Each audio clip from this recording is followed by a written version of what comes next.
matur suwun ya Nduk ya.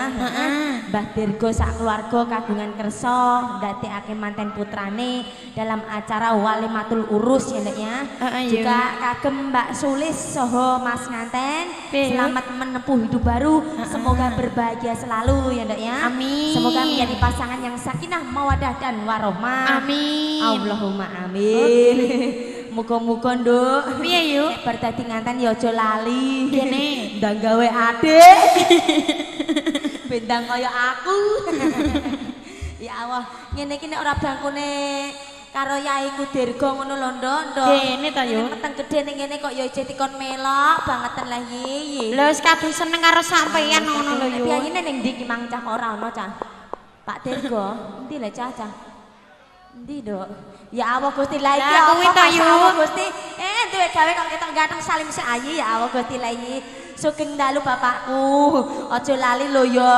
Ngene iki tak rewangi dandan ayuku ngene, meteng-meteng anakku tak gawa rene. Ngene iki nek kena tak coplok ngono ya tak coplok. Engko esoke mboe lho ya. Ya matur suwun iki Nduk. Iki ana tensi yuk. Ya dibaca dulu Mbak Ella ya. Ya maju sayang. Ya waca kono lho ben ketok cetok. Ben ketok cetok. Duwe rai rapate apik ngene iki nek dikon maju ya maju kene lho ning ngarep. Aku ngaraku yo maju terus kok yu. Ya Allah Gusti lambene. Kene yo. Ingkang ngandhut dikebuk nggih Bu nggih jabang bayi aku lah ya tak kebuk. Mosok sing ditebuk sing kene ta yu? Wong ngancen metune kok kene sing dikebuk ya kene. Ngono. Ayo ndangake. Malam Mbak. Assalamualaikum warahmatullahi wabarakatuh. Waalaikumsalam warahmatullahi wabarakatuh. Kami dari rombongan Putri Gaul Janggareng minta lagu Satu Selalu Rindu ABG Tua Pendela Kecakot Cinta Satu Malam. Oke. Terkhusus buat cowok-cowok yang ada di depan panggung. Iya. Terutama Mobal, Kencir, Bebek, Jali, Keong. Mas Keong, Mas Jali, Mas Bebek, Mas Kancir, Mas Mobal, Mas Mobal. Dan buat dangdut Andos Nada. Andos Nada. Sing dek mau lo yu. Iya, Bar maghrib mah. Moga-moga jaya terus. Amin. Oke, pertanda dari Janggarang. Janggarang cewek Janggarang. Iya yuk. Malam ya langsung aja ditancap ya Ndak ya. Dengan lagu-lagu campur sari dangdutan koleksi terbaru dari Wahyu Manggolo. Langsung aja bersama artis-artis cantik, biduan dari Wahyu Manggolo, bidadari-bidadari dari Wahyu Manggolo. Saya tembang Pendela Kecakot bersama Jeng Laila Sawilah Dedel Mate. Asik yang lagi. Yang lagi.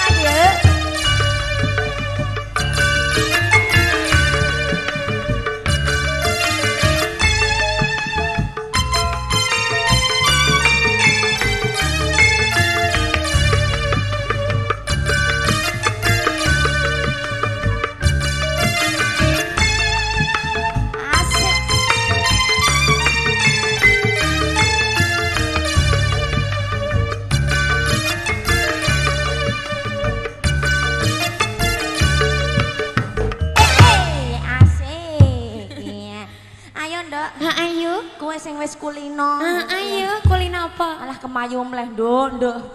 Rupa-rupa ora patek nggadeg ngene kok ya iki Bu sing diarani sorti. Aku sorti-sorti lagi asline sampean iki anu yo yu, iri yo yu karo aku ki iri. Lah kok iso iri iki piye wong rupa ya kalah ayu karo aku.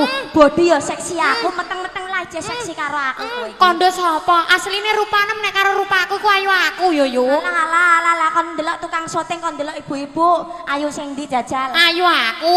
Lah kok iso ayu ketemu pirang perkara. Iya wetengem gedhi aku kan urung gedhi. Alah wong rupa-rupa ngene, wong lambe cangkeme ngene kok iso jabang bayi. Gene yu, lambeku ngene lah seksi kok yu. Seksi apa iso meletat-meletat ngono kok seksi. Kaya lambene bekecot. Lho ngono kok mentolo tukang syuting kok ndedeki karo kowe ngono Nduk. Kebangetan. Iku kancaku kok yu. Kancam turu. Ora yu. Ya langsung ditancap saya tembang Pendela Kecakot yuk. Dikebuk lah yu. Bengi-bengi kok ngejak cokot-cokotan lah iki apa digo ning ndi lek Mas Yanto. Diko balik wes ya Allah Gusti lah ya ayo Mas dipikul. Wah, saake tukangnya mikul semono gede ini. Ayo Ndak, maju.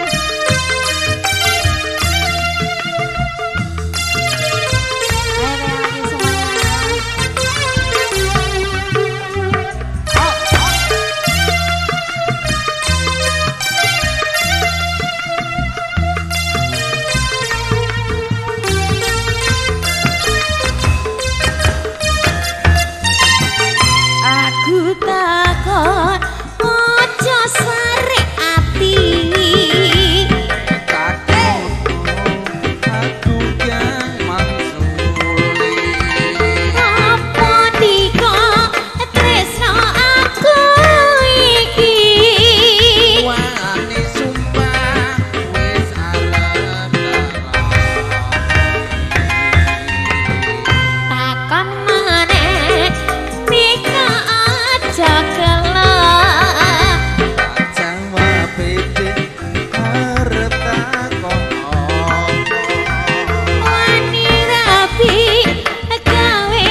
prip.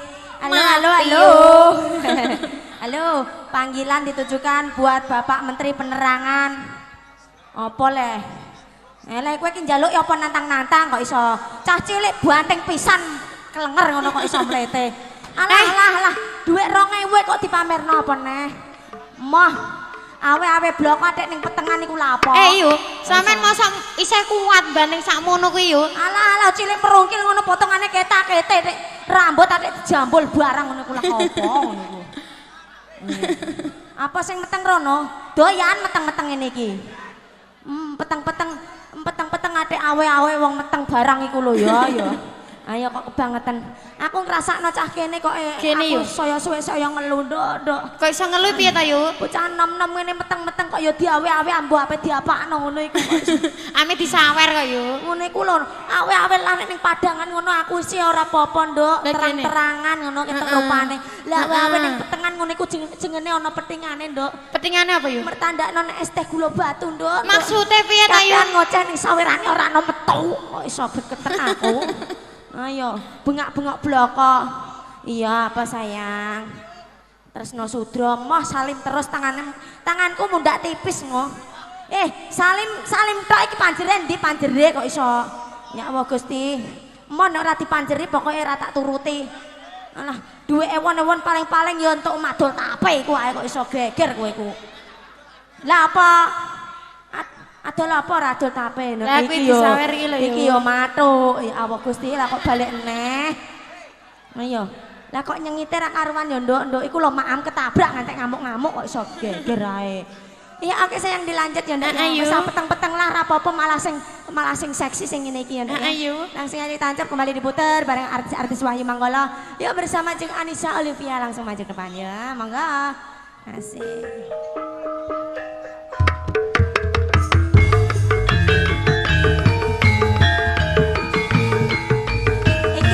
Iki mubeng-mubeng ini.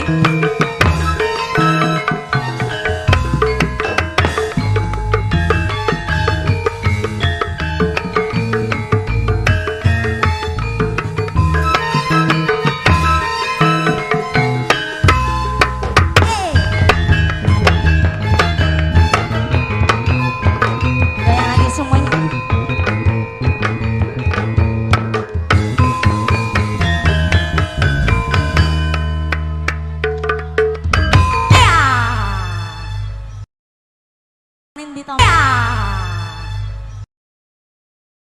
Mas. Mbok gembol ae. Nggo heman apa piye mledekku deloke go menture ngene. Ayo panjer sik Nah. Iki panjer kok mok 2000 rumangsam tuku tape apa piye? Tambah yu. Sik 3000 karo 5000 nduk wis turuti nduk lah nduk. Tresno Sudro sayang nggih. Salim se alah gantenge lah ya. Ya bocah kok gantenge ngene. Mas. Nah iya, ganteng-ganteng lah ning kowe ora tanggung jawab. Pinter. Ya mbok demak-demek ae anakem. Nek demek aja, nek demek iki mengisor sithik ngene lho. Itu mangkel ae aku kok iso. Ya Allah Gusti. Engko nek goleki sampean terus lho yu. Goleki apa? Gawe anak ya ora tanggung jawab nganti semene gedene ditinggal lunga terus. Adol tape pamite ning ora tau muleh, Nduk. Ayo monggo Mas. Apa bos? Bose ya mbok demek-demeki anak demeki. Ya Allah Gusti aja kene girap-girap keng nek kene kok iso. Bocah kok Ayo jangan kembali. Maju semuanya bareng Wahyu Manggala.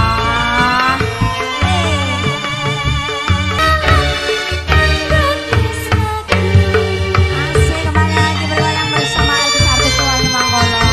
Terima kasih semuanya.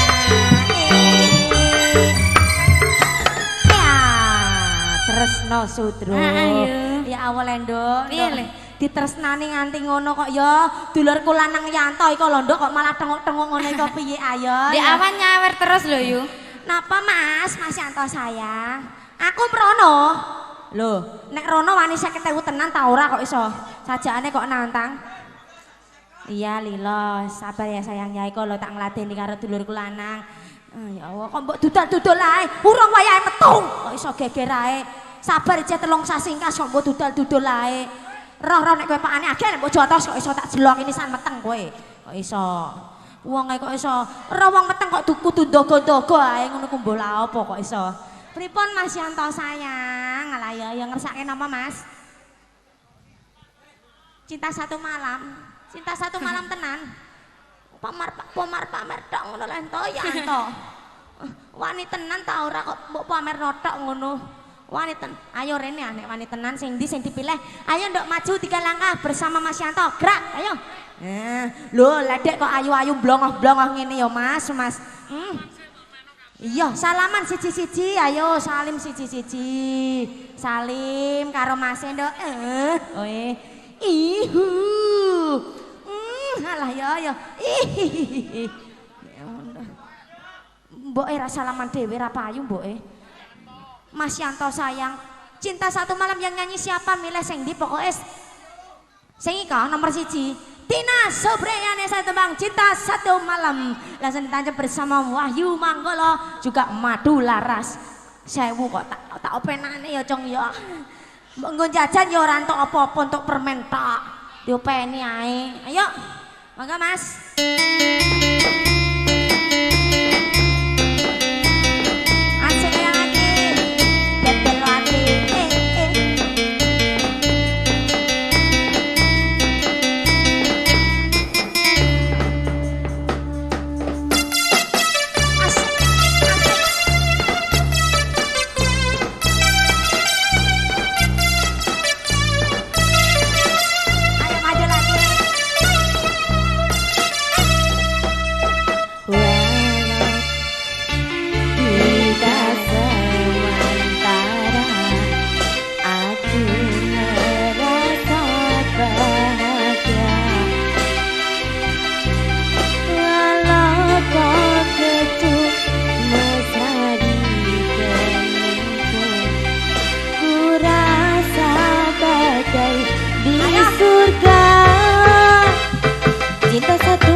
buat Jeng Tina. Satu permintaan tembang cinta satu malam dari Mas Yanto. Ya Ndok ya. Telah berlalu dari hadapan Anda semuanya. Yuk langsung aja dipanggil dulu bersama artis-artis yang lain. Bersama adanya yang Elisa, Amelia. Ayo maju ke depan. Ya sayang sini nak. Wah saya perpet ngene lah ndok wah. Penyanyi dandane ayu-ayu wedake dikandeli teplok wedak pirang-pirang kok ngene. Menteri penerangane iki mau ndak ngantuk ngono lho yo. Ayo ndok diaturi apa sayang? Pamundutane oke mau ndi ndok surete ndok. Ayo gorene. Iya. Pentil mang wis. Aja nyokot pentil wong kowe pentilmu urung duwe ngene kok pentil ae. Ayah ABG tua pendel kecokot cinta satu malam apa sayang? Nih Jack, ABG nih rapopo Jack. Balik ini rapopo ayo ABG permintaan yuk monggo mas langsung ditancap. Apa bose? Bose piye bose? Apa sayang? Lilo yo. Sing diki yo meteng ora payu kene lho sing perawan ae. Ayo rene. Nah linggih kowe dikalungi. Iya dituruti Lila ya nak ya. Iya ngono lho kowe iki penyanyi iki bisu piye lah takoki takoki Mas iku nggih Mas ngono iso omong ta ora le nggih Mas ngono Nggih Mas iso omong arep Bu tak darane bisu 75 kok bisu rugi tak balik nemu lah kowe engko ayo Mas Lilo yuk monggo Kang Mas langsung ditancep Lilo bersama Jeng Elisa Amelia yuk.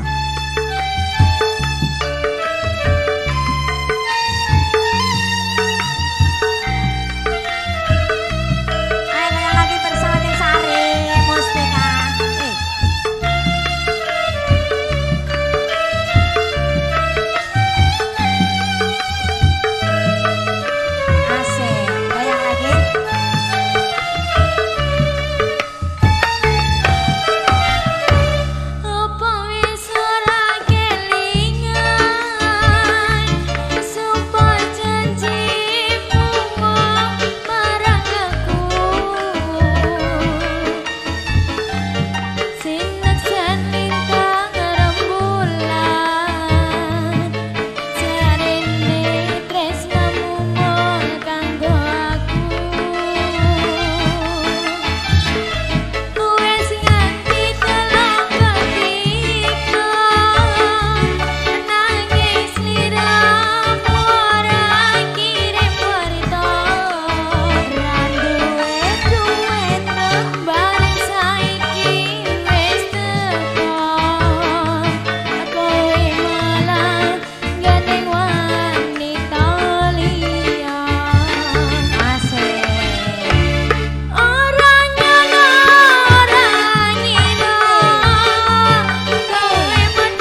Bonus satu lagi bersama Wahyu Manggolo. Lilo spesial buat Mas Yanto, dulur kulangan Mas Nur. Selamat malam semuanya. Ya kembali bareng Wahyu Manggolo.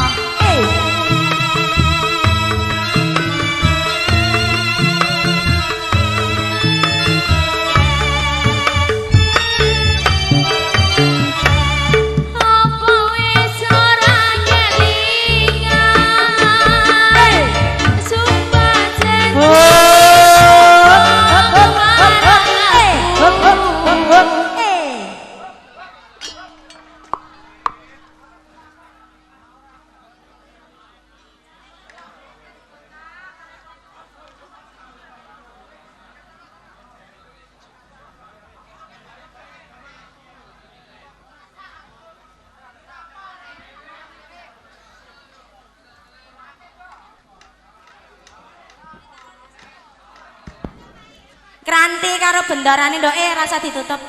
Kranti karo Gusti Putri palenggahane dicepake. Dawuhe bapake sing kagungan kersa. Ayo. Nggih. Nutokke lakon nggih Pak nggih, nutokke lakon mawon nggih. Nggih. Ya. Nutokno lakon ayo Mas Yanto ya. Lakone dituntaske nggih. Heeh. Nggih, yuk kene palenggahane ditokke, Nduk.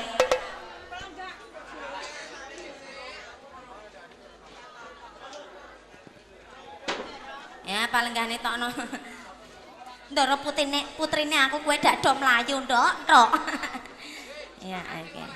Ora ana abek-abekenan nek do tukaran. Lakone ae tutukno. Doprake ben anu ya, Nduk ya. Sing tuwa-tuwa iki ben menikmati. Ayo, ben kepenak ya, Nduk ya. Ini Kranti karo Gusti Putri. Iya. Kowe-kowe kabeh kudune eling bapak karyan ya, Nduk ya. Sawetara ditutup sik, Ngger. Gebereng, Ngger. Buka neh, darane wis metu. Mangga ndara lah sakake ya iki mau nek tapean dicincing. Sik. Iki mang nek masang gelungan menceng ta ora? Wis ora re. Gelungane padha gelungane ngantene. Walah gedene ra karuan. Padha roda Vespa. Mangga Gusti Putri. Pangapunten ingkang kathah nggih Bu, nggih Pak nggih. Neruske lampahan mawon nggih Bu. Nggih. Kersane lakone ya ben tuntas nganti esuk, dagelane ya bendang metu, ya ben damai aman mboten wonten tukaran nggih Bu nggih. Nggih Pak nggih. Setuju nggih? Mbah Dirga mang ndi? Mbah, nutukke lakon mawon nggih Mbah Dirga nggih. Nggih, lakone ben tutuk ya Mbah. Nah, pangapunten lho Mbah. Mangga Gusti Putri. Lah wis tutokno lakon lah barang 100 luwih ya kecekel ning susu ae kok. Lah niki sawerane kula adahi. Manggone ora ning kono kok ya. Lho lah teng pundi? Iso nggawane aku sing nggawa wae. Sampean pengen gawa, pengen betakno saweran iki. Monggo nek ngoten. Lho nang ndoro kok gragas moto duwiten. Ora sawerane bocah-bocah kok kepengin dimelik. Alah ora gelem joget, karek metu, karek lungguh, karek perintah. Nek ana saweran kepengin dibagi. Nji. Sedaya pakaryan ingkang dipun ayahi para abdi menika setunggal kemawon boten wonten ingkang nguciwakaken Gusti Putri. Sampun sedaya.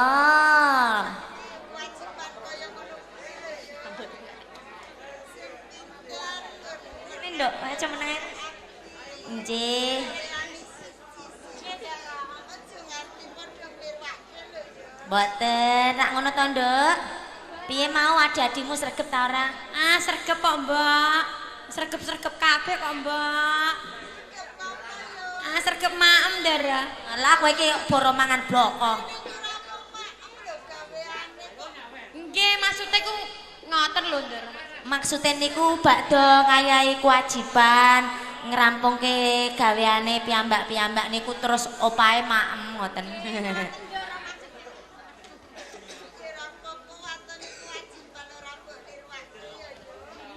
Kados ngaten. Ya boleh nduk. Kowe angger ditunggoni abu kok terus teter ngene ya nduk. Nggih. Dawuh.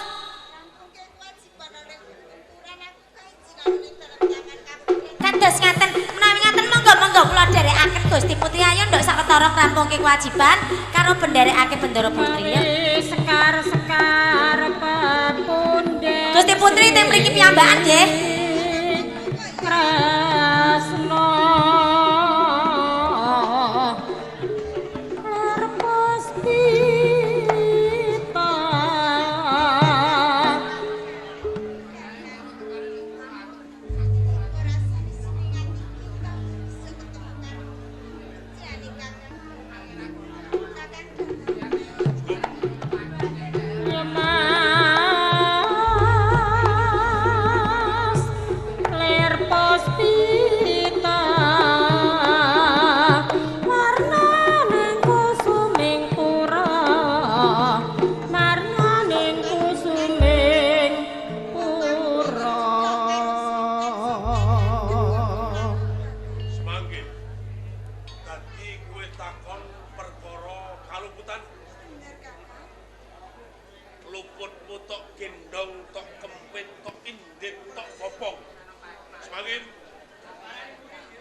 nganti kowe isih kepengin caket lan aku apa karepmu?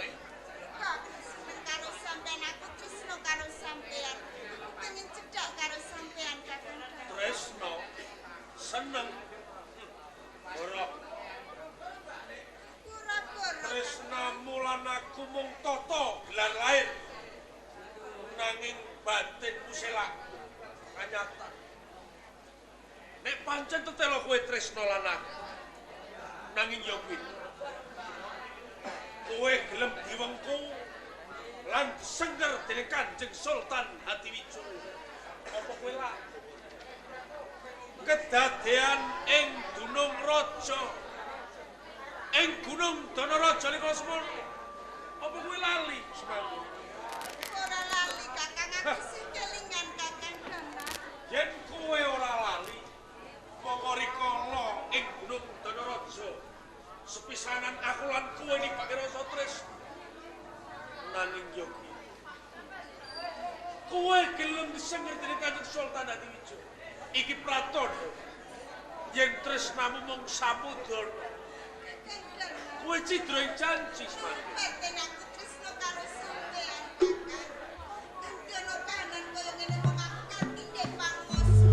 Aku ora bisa monggo Kakang Dana.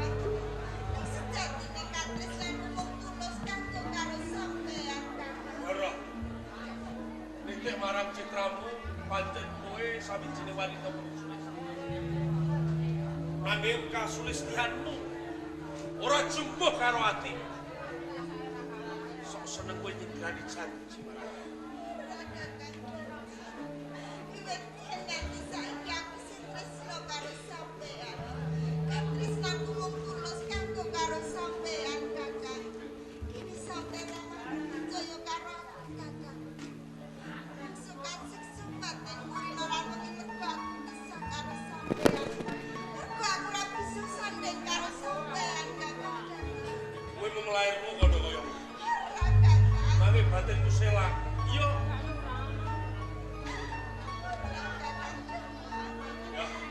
Paten aku tresno karo sampean. yen pancen lair batin kowe tresno lan aku saiki kowe tak ton pilih antarane siji lan loro kowe abot bondo donya apa kowe abot katresna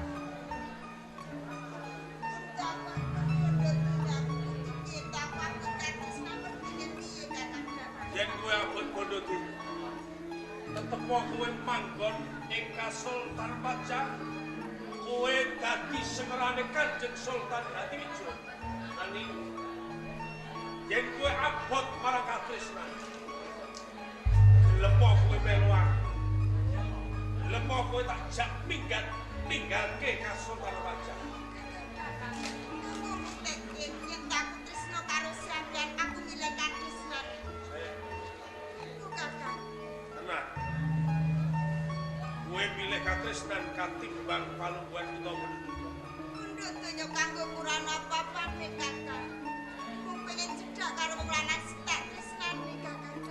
upama kelakon kowe milih aku.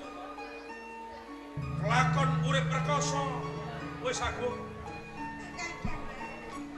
Bakal nrimo urip rekoso paling bajan mangan sedina. Rundina ora mangan aku lilo waten aku bisa cedhakan sampean Kakang. Upama sak wanci-wanci kadengangan dening Rama Sultan Hadiwijaya. Wis sakuh lan meneh tanggung jawab. Parek tanggung jawab Kakang.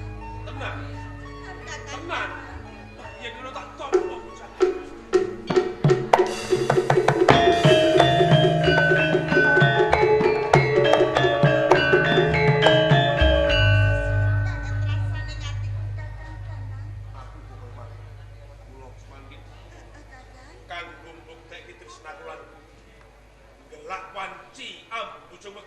Ayo, melu aku ninggalke pajak. Wis Kakang.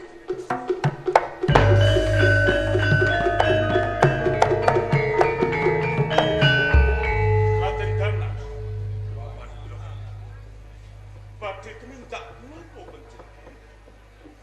Kula badhe beto minggat semanggi lho.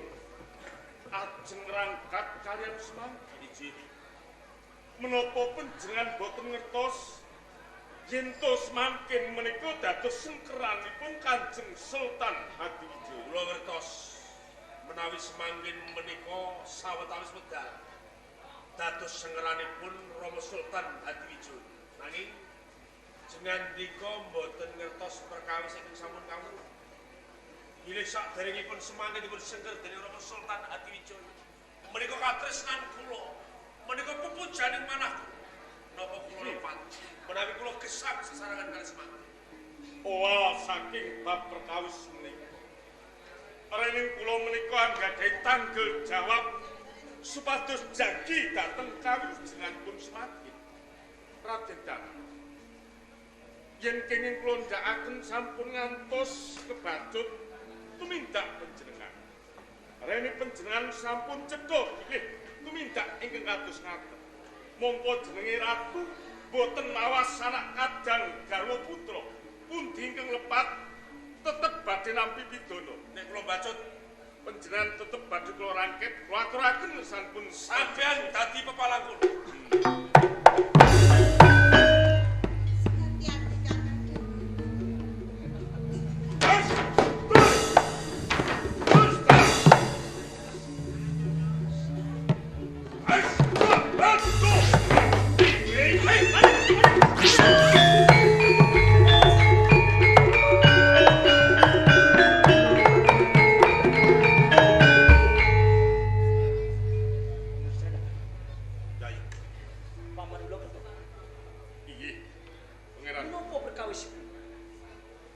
Awit tumindakipun Raden Danang ngantos mewantun mebet wonten ing Taman Sari saya caket kalian kaunteranipun semakin mongko semakin menika dados sengkeranipun Kanjeng Sultan Hadiwijaya.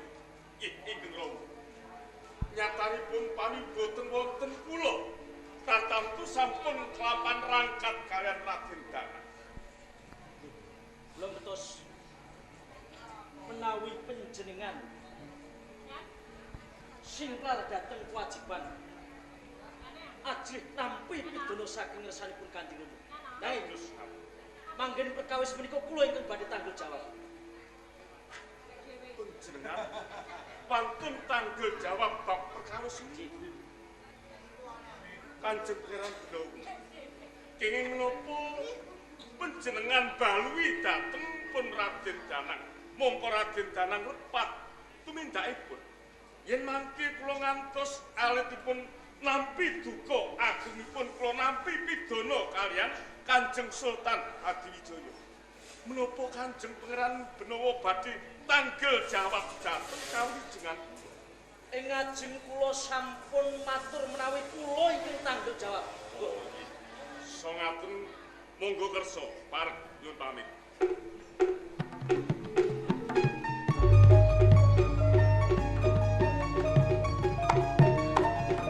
Piting klopo-klopo kang maksih muda salugune mung mardi pikir raharja.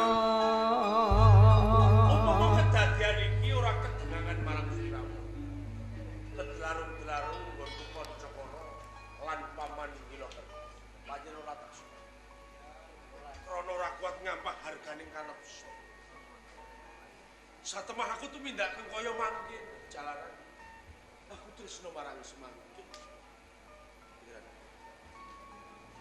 Menapa saestu menawi panjenengan menika tuwi tresna kalian Kusumaning Dewi Semangkin.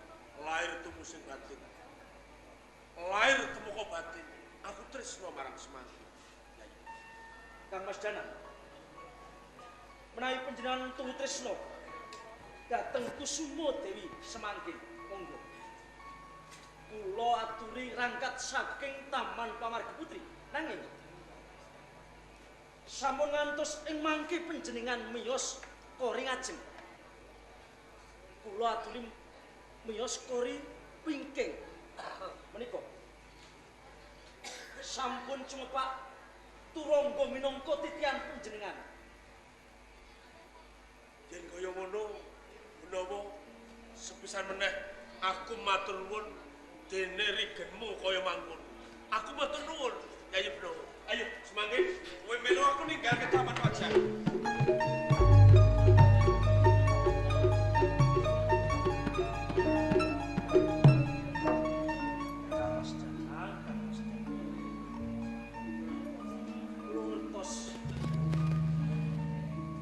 Kusumaning Dewi Semangkin menika minangka garwa sirah panjenengan Rama Sultan. Nanging wis mantep. Kula boten mentala, kula boten tega. Menawi ngertos kahanan menawi panjenengan tresna kaliyan Semangkin. Mugi kemawon Mas. Boten wonten alangan. Boten wonten alangan itu badhe palangi dhateng panjenengan.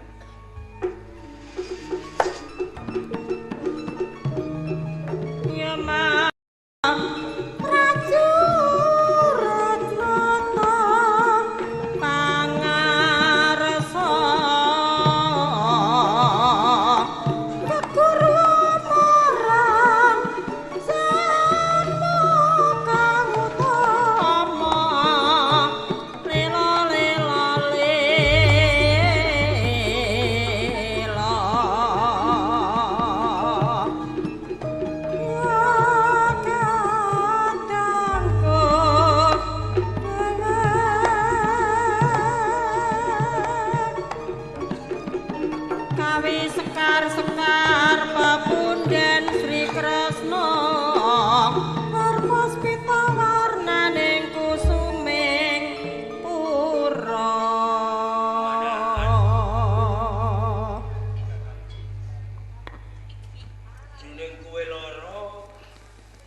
susah wong wedok wae to. Susah hati kula. Diayem-ayem iki ana kabar bungah kanggo kowe. Mbok menawa kabar iki mengko kena kanggo tombo. Bocah-bocah sing do babat alas mentau ora ketang sak propirane alas mentau wis ketok padang. Wis kaya dadi desa, yen perlu wis kaya negara. Lho, kurang sithik mentau wis rampung kababat. Diayem-ayem to pikirane. Monggo ora iso menehi apa-apa marang bocah-bocah e wondene sing sengkut dumbregut anggone padha nyambut gawe kaya ngono. Lho la iya. Kakang pemanah. Manut marang pekabaran saka Kakang Juru kang kaya ngono. Satenane mimbu iku rasane nganti Diayem-ayem jenengan kakang. nanging kene Kakang. Yen pancen bener kaya sing tok kandhakake. Yen alas pentawak wis kaya dening kutha. Ya mbok menawa mengko katimbang kedisi anakku ora ana aku titip lan kowe lekseni. Alas mentawak sing wis dibabat dadi kutha kang kaya ngono kae. Besok katelawa Mataram ya. Mataram.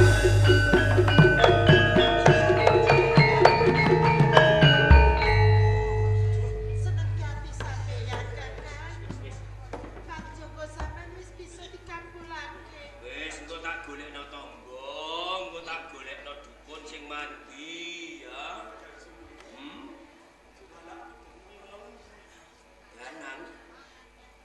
Danang lagi wae sowan Mataram pemanahan. Ono apa kok takon Danang?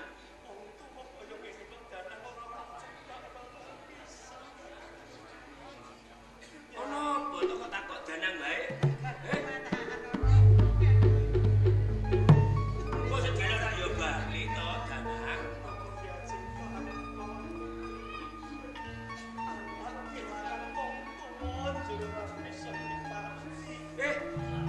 Coba ngomong ngono to ah. Kok malah ngomong sing ora-ora kowe iki. Kowe iki jewaras wiris ku lara.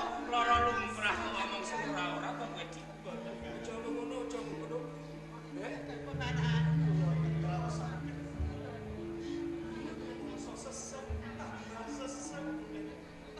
Kakang aja ngomong kaya ngono kakang.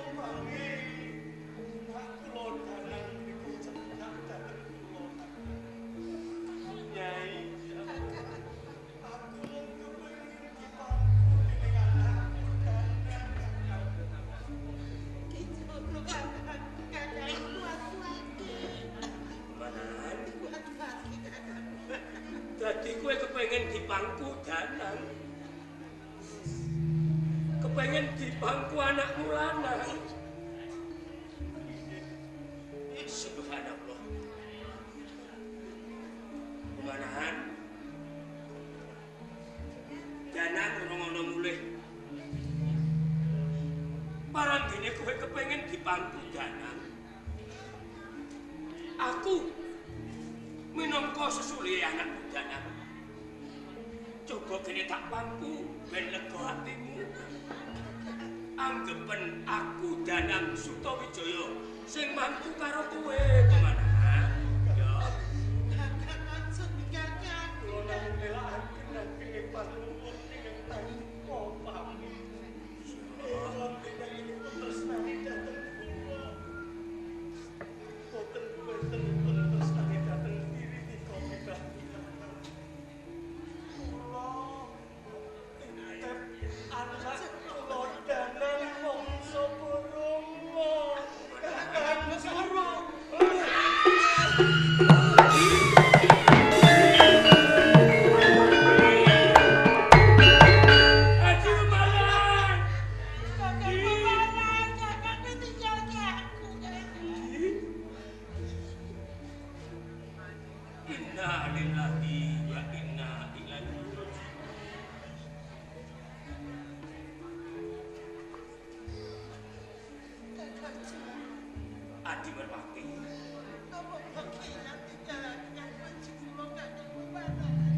tabah iki wis dadi pancene urip.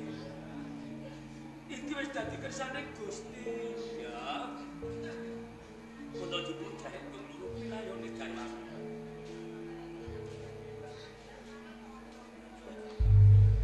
Duh Gusti kang Maha Murah. Kula nyuwun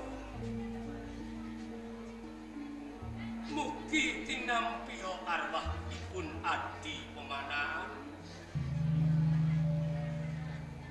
Mugi panjenengan paring pangapunten dhumateng dosa lan kalepatanipun Adi Pemanahan nalika piyambakipun tasih gesang.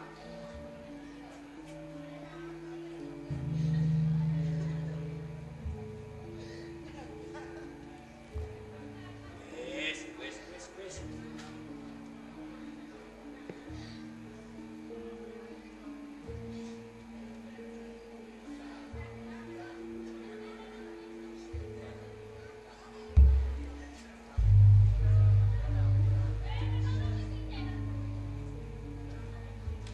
Assalamualaikum. Waalaikumsalam. Mas, golek priya-priya guling ayuda, tumulya ngabdi prengusalan bangsa.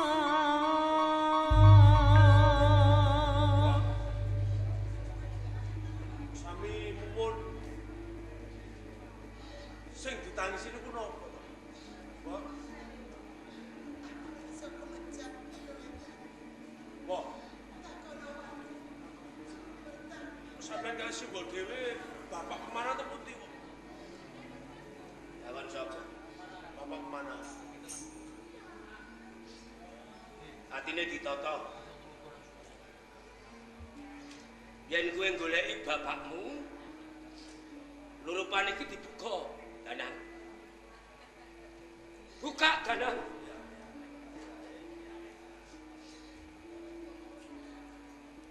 Loh!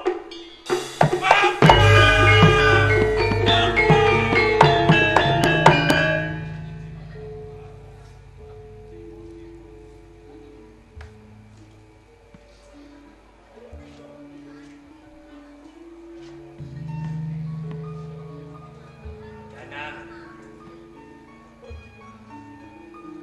Kowe kelangan pepunden. Kowe ditinggal dening menungso kang ngomong marang jiwamu, ya marang ragamu, ya marang uripmu, Danang.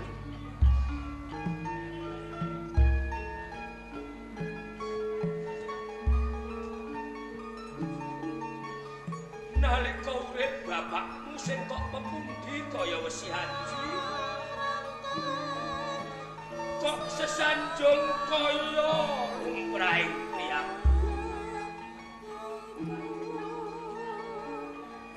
Barang dene iki dina kang pungkasan, kowe kudu pisah karo bapakmu kang nitesake kowe.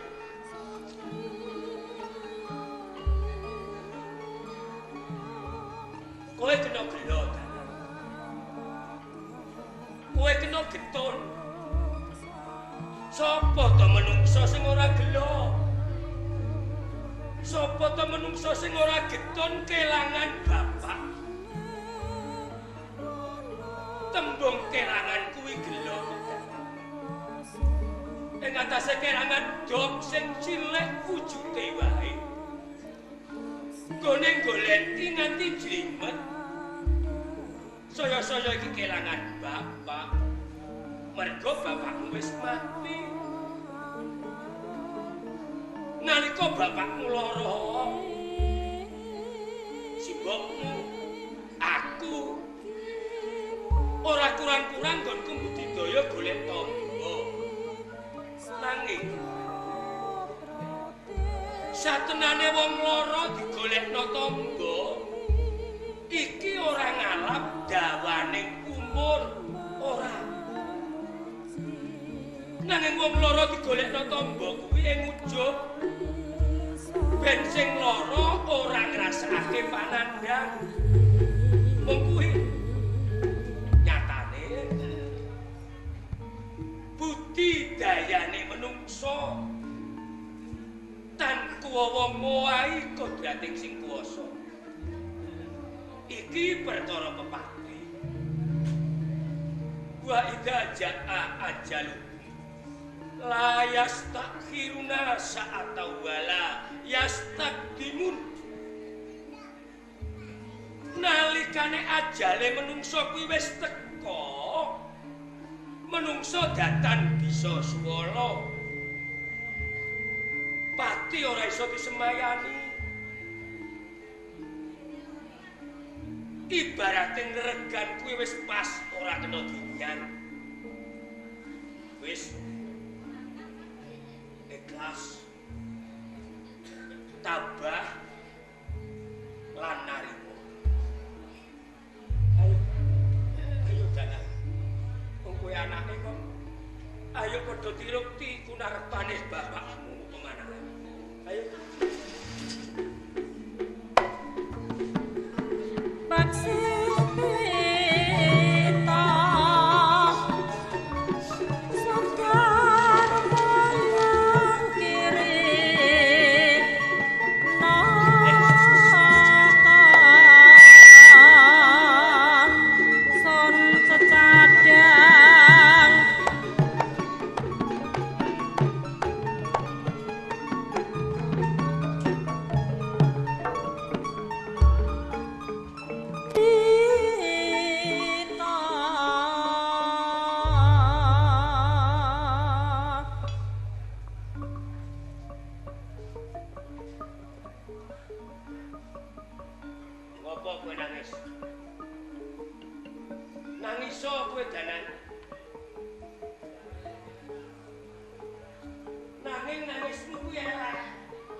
Sadurunge bapakmu pecat nyawa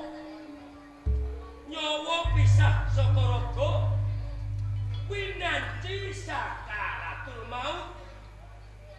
Apa tembunge bapakmu mana? Apa dadan? Saurunge bapakmu mati. Siji titip beli karo aku. Mentau diwenehi jeneng Mataram.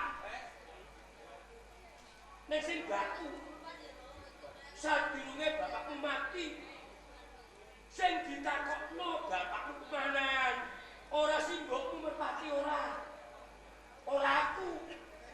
Nek sing ditakokno bapakmu ki kowe jaran. Bapakku takon kowe mergo pemanahan kepengin kok pangku. Pemanahan kepengin pecat nyawa ning pangkonmu jaran. Parandene kowe ora ono mulih. Malah kowe karo demenmu wae. Itu parek mati ora mikir. Apik kelakuanmu. Nyatane nganti mati ora kelakon to pemanahan. Mati ning pangkone anake. Piye bae? Apik kaya ngono kuwi.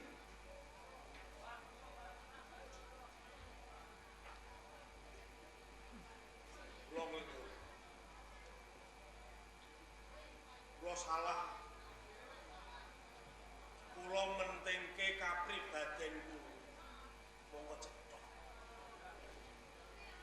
Bapak pemanah niku lara. Ning kula mung mikirke kalih awak kula dhewe.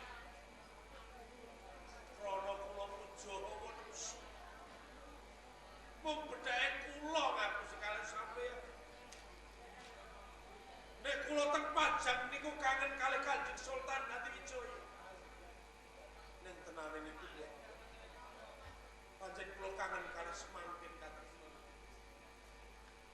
Ngantos bapak mati kula boten saged kula mengko nanging menawi dipun telesih kanthi lebet sing salah niku boten niki. Nanging Rama Sultan Hadiwijaya tuwin salah niku dununge luput. Kok iso? Dasar kula Pak. Bapak pemanah niku namung batan sajumpa. Diwenehi bumi alas mentawak napa ora.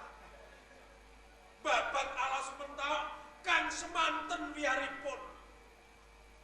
Niku kudu bapak pemanahan dhewe sing babat. Niki nami mboten lumrah. Nggih krana bapak pemanahan mikir perkara babat alas mentawak nganti dadi lara. Nganti temukain mati. Niki cocok. Sing salah Sultan Hadiwijaya. Kula Rening Mentawak sampun kawujudan kutha Mataram. Sandamu. Nek tatune raga niku saged ditambani. Nanging yen tatune ati digawa nganti temukain Pak. Ramilawa kula aturi nyeksewu. Mataram sampun dados kutha. Pramila saking menika kula kudu dadi ratu teng Mataram.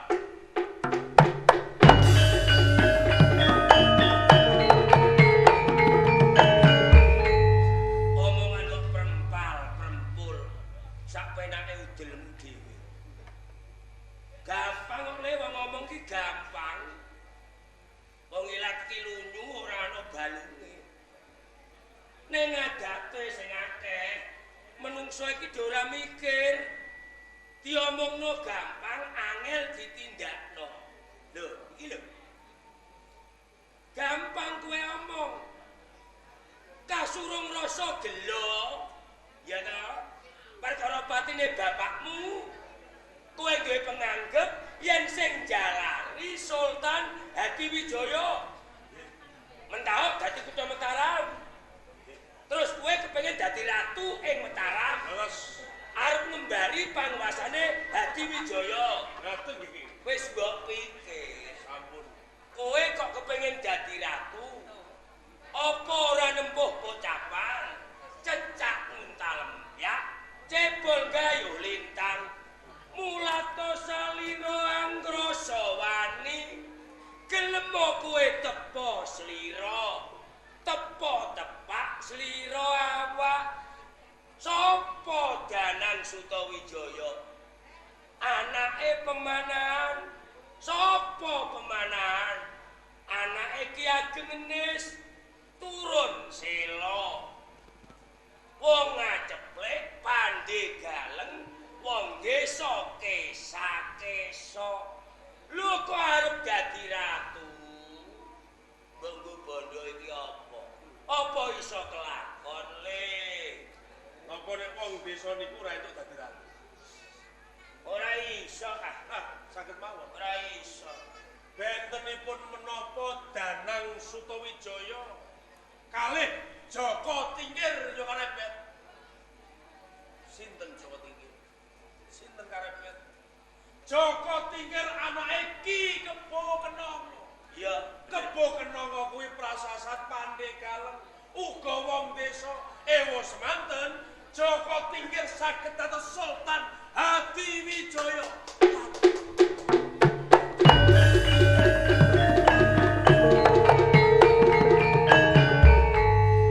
mulai melehno aku. Apik. Dadi aku kandha nek wong desa ora sida dadi ratu.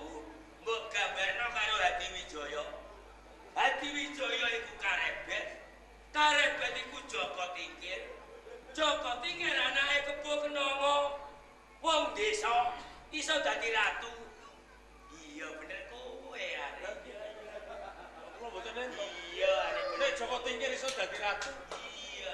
Danang Sutawijaya uga bisa dadi ratu. Ngono. Nak karebet wong desa anake wong desa iso dadi ratu. Kene apa Danang kok ora iso dadi ratu? Lah nggih, Mesti iso. saged mawon. Nak kowe yakin iso? Iso. Iso. Nek wong dadi ratu, kuwi ora mung diomongke, nek kudu nganggo laku. Lho, Saged kula dadi ratu. iso. Nek ngono lakune. Kuat kowe. Lakune pripun? Lah iya. Kowe iso dadi ratu. Nek ngono lakune. Lakune siji, kowe kudu nindakno tapa ngrame. Ngerti karepe? Pripun? Tapa ngrame iku ora tapa ning tengah pasar wong akeh rame ora. Tapa ngrame kuwi wose asung tetulung marang sama samaning urip adhedhasar tanpa pamrih ikhlas. Tapa ngrame kudu gelem dana diyah weweh. Menehi marang wong sing kurang. Ibarate nek ana wong kepanasan gelem kowe menehi payung. Nek ana wong kelunyon gelem kowe menehi teken. Dasare kudu ikhlas tanpa pamrih. Sagu? Sagak. Kecil. Nek Ya. perkara niku kecil. Aja kecal kecil bloko. Buktine lho ya. Dono weweh Sapa sagak. ngrame dono weweh sagu. Sagak. Kudu tirakat. Kowe kudu nglakoni poso 40 dina, 40 bengi. 40 dina, 40 bengi. Poso. Napa mulih kok mung 40 dina, 40 bengi? 200 200 dina kula suhat aku. Mlete. Poso anggere sego mateng yo batal kok mlete. Sago, Sagak. poso 40 dina, 40 bengi. Sagak. Ana meneh. Kowe kudu nglakoni sabar. Ora kena nesu. Piye? Sabar ora entuk nesu. Ya, Ambil. Sagak. wani, Wani. sago. Sagu. Sing pungkasan Kuwasan apa? jroning wektu 40 dina, 40 bengi ora kena ngeloni wong wedok. Ye, 40 dina, 40 bengi ora entuk ngeloni wong wedok. aja nek ngeloni, jawel ae ora oleh. Wani ta ora jawab jene. Matene wong. Yo, aja ngono ya. Iki lakon kok. Nuwun sewu. Piye? Upama sing 40 dina, 40 bengi ora entuk caket kalih wong wedok, dijoli dhuwit ngoten